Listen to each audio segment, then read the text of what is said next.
Welcome to my channel. I'm 60 years old. For most of my life, I kept things neat, polite and quiet. I was the kind of woman who made sure the curtains were preset, the dishes dried in their rack, and any boars waved when they passed my driveway. Well, I used to believe it had its time and place, and mine had passed. My husband left a few years ago, and since then, I've lived in stillness, not unhappy but not really alive either. But then something happened, something I never expected, something I still can't quite explain.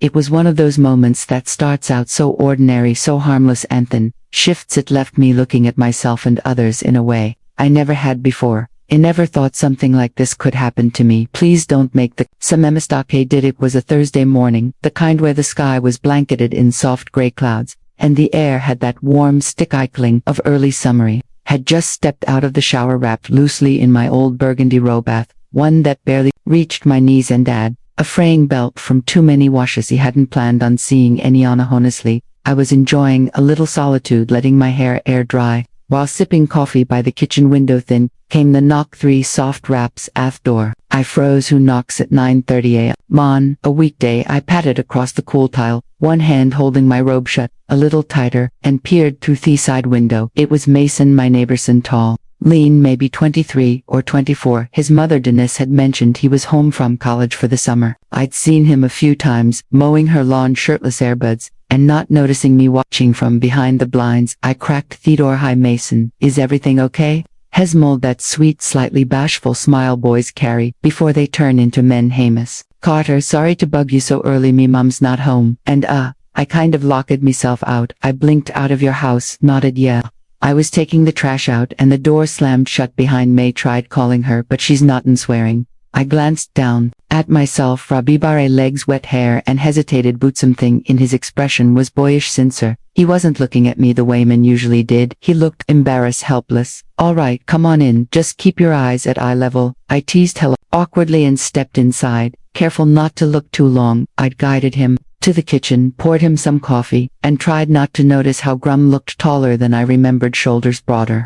His hair was damp with sweat from the sun, and his white t-shirt clung slightly to his chest. So I sat leaning against the counter. You didn't inherit your mom's key-hiding instinct, he chuckled. She keeps it in some fake rock, but I swear she moves it every week. Classic Denise, I said, and we both. The silence that followed wasn't awkward. It was curious, like we were both suddenly aware of something neither of us had planned. For my robe had loosened slightly and I adjusted it casually, but Mason's eyes flicked downward for just a moment before he caught himself and looked away. I'm sorry, he mumbled, taking another sip of coffee. I smiled softly. It's all right, you're not the first man who's looked. Just maybe they on jest. That made him laugh again, a little nervously. Yeah, well, I wasn't trying to be disrespectful. You weren't, I said, and he meant it.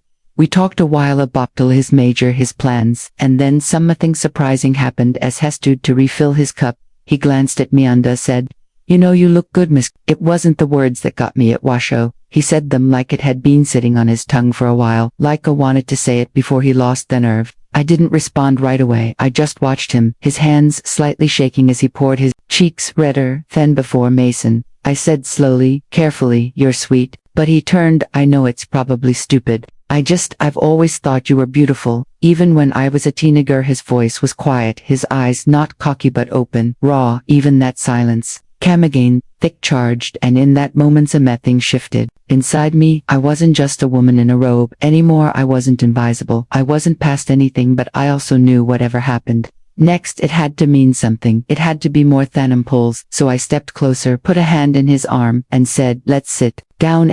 And that's where everything started to change. I led him into the living room, still unsure what I was doing, or more truthfully, what I was feeling. The air felt denser somehow. And my robe, which had been nothing more than comfort a moment ago, now felt like a barrier, or a question, or maybe both. We sat on the couch, a cushion of space between. Usmason leaned forward, elbows on his niches, coffee cradled in both hands, like it was giving him courage. I didn't mean to make you uncomfortable, he said. I just thought about saying that for years I remember coming over with my mom when I was younger. You always smelled like a vanilla, and wore those pretty cardigans, and you smiled at me like you actually saw me. I swallowed hard. I remembered those visits. Mason would sit at the edge of his mother's shadow, quite polite. His father had already been long gone, and Denise did her best to raise him right, I suppose. I'd always admire that in her. Maybe I'd even felt acquiescent sympathy for the boy with the and the untied shoelaces. You're not a boy anymore,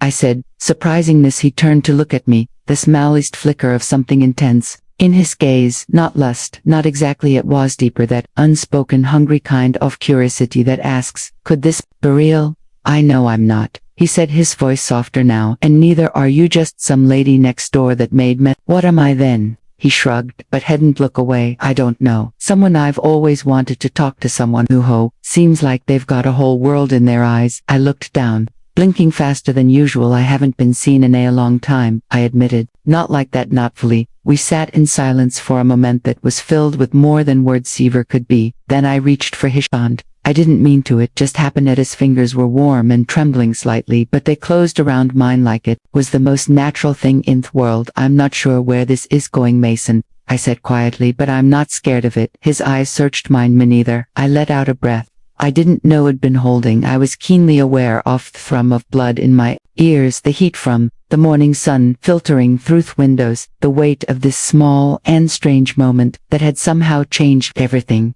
There was still space between us, physical space, emotional distance.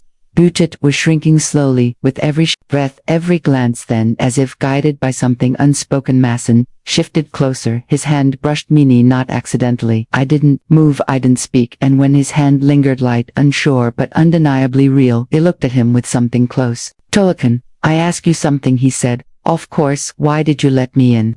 His voice cracked a little, as though the weight of the question surprised even him. I smiled again, but it was smaller this time, statter, because I needed to.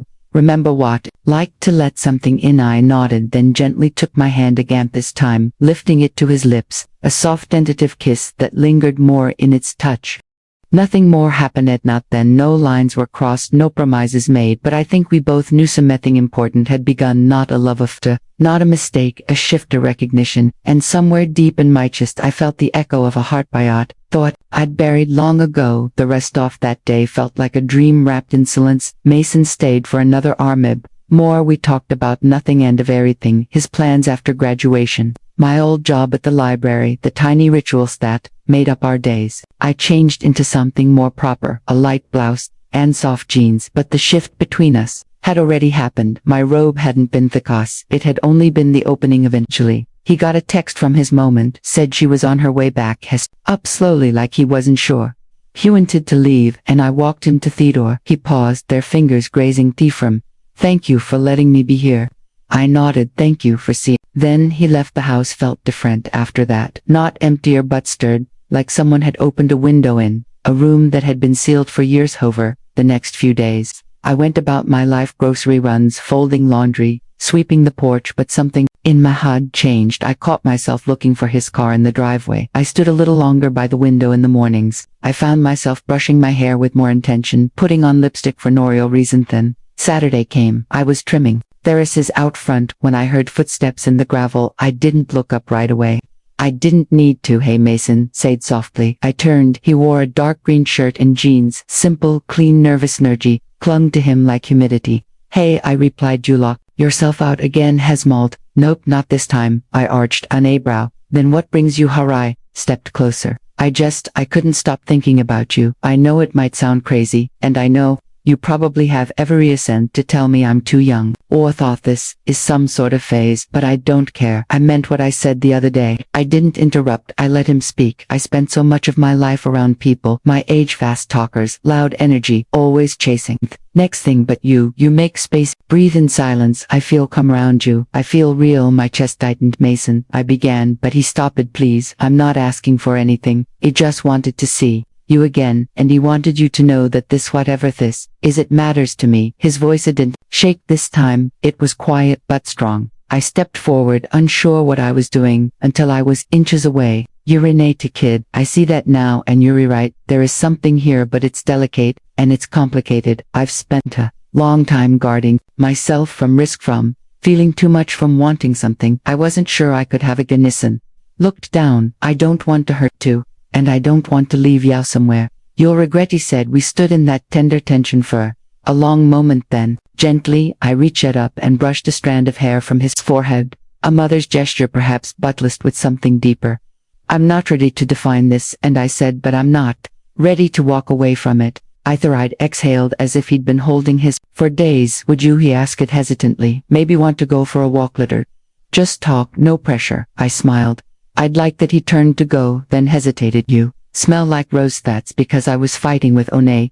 Chuckled. He laughed, the sound easy and full of something fresh. Then her walked away. I stood there for a while, watching the space where he had been. Thero's clippers still in my hand, the scent of petals in the air, my heartbeat in our rhythm. I hadn't known it, still remembered. It wasn't love, not yet, but it was something. And for the first time in years I wanted to see where it might lead. Sun dipped low behind the trees as I stepped out onto the front porch. Fate vening, a soft breeze stirring the hem off my light cotton dress. It had been years since I'd felt the flutter of anticipation that now danced quietly in me chest. I didn't try to dress younger Thon. I didn't need to. I was simplum, and somehow that finally felt like an L. Mason showed up, just as the sky turned gold. He was carrying two cold lemonades, and wearing that same quiet nervous smiley. Always this prepared. I teased Takingoni, of the cups I figured I owed you a prepare invitation, after just showing upon your doorstep twice. We laughed, Anton, without needing to say anything. We started walking. We moved down the neighborhood path that curved along the creek behind our row of houses, a place I rarely visited, though it was only steps away. The sound of frog chirping and the rush of the water filled the pauses between our words. We talked about things that didn't need words, books we'd read, the weird Nebrus, down the street, childhood mores. But under it all was a quarantainer of us wanted to name just yet, a sense that this wasn't just a walk, it was a crossing. As we reached a quiet bench, tucked under an old sycamore, Mason gestured for me to sit. The light bathed us in amber, and for a moment neither of us spoke. Then he said, Yakno, I wasn't sure if coming back home this summer would mean anything. I thought, just waste time, wait it out, but you being around you, it's been the most honest I felt in a long time. His words hung in the air, tender and unapologetic. Turned toward him. When my husband left, he told myself, I was done with that kind-of feeling. I built a quiet life, safe, predictable, but you cracked something, a pen in me. Mason, not just a yes, there's that, but something's off. The braver you reminded me that I'm still here. He looked at me, then really looked, and I could see the mix of reverenciation and want, not possession, no tricklessness, but recognition. Don't want to mess this up, he said. You haven't, I whispered, not even close. And then, with every bit of permission and clarity passing between us, he reached for my hand. I let him. I wanted to hiss him, moved slowly across my knuckles, grounding us in the momenti. Don't know what comes next, I said. Me neither, he replied, but I'd like to keep finding out with you. I leaned in, then rested my head gently against his shoulder. We sat like that as the light faded, the air cooling around us, twirled still and kind for just a little while longer. There was no dramatis ending, no declarations or promise written in stars, just a quiet acknowledgement that life in all its stranges sometimes delivers something new next when you least expect it, something that doesn't need a label, to real. And as we stood to walk back home side by side in the deepening dusk, he felt something I hadn't in earshot. Not the kind tied to fairy tales, but the kind born from presence, from bungsin, from letting yourself be open even after the world has told you to close. And maybe that's what love realizes, not youth, not perfection, just two people reaching gently across a linethy never planned to cross, in finding something honest waiting on the other.